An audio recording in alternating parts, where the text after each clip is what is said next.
বাংলাদেশি নারী ক্রীড়াবিদদের জন্য খেলাধুলার পরিসর ও সুযোগ সুবিধা বাড়াতে সহযোগিতার প্রতিশ্রুতি দিয়েছে কাতার ফাউন্ডেশন। কাতার ফাউন্ডেশনের প্রধান নির্বাহী শেখা হিন্দ বিনতে হামাদ আল থানি বাংলাদেশের প্রধান উপদেষ্টা ডক্টর ইউনুসের সঙ্গে বৈঠকে এই প্রতিশ্রুতি দেন।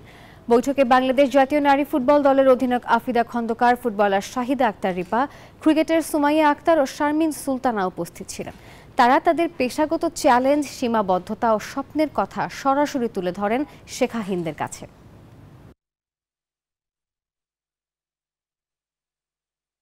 এখানে এসে আমাদের খুব ভালো লাগতেছে। আমরা এই প্রথম সরকার প্রধানের সাথে বাহিরে আসছি, কাতারে আসছি। এই প্রথম কোনো ট্যুরে আসছি সরকারি দিক থেকে। এই দিক থেকে আমরা অনেক নিজে লাকি মনে করতেছি। এখানে আসার পরে আমাদের আরো বেশি ভালো লাগতেছে।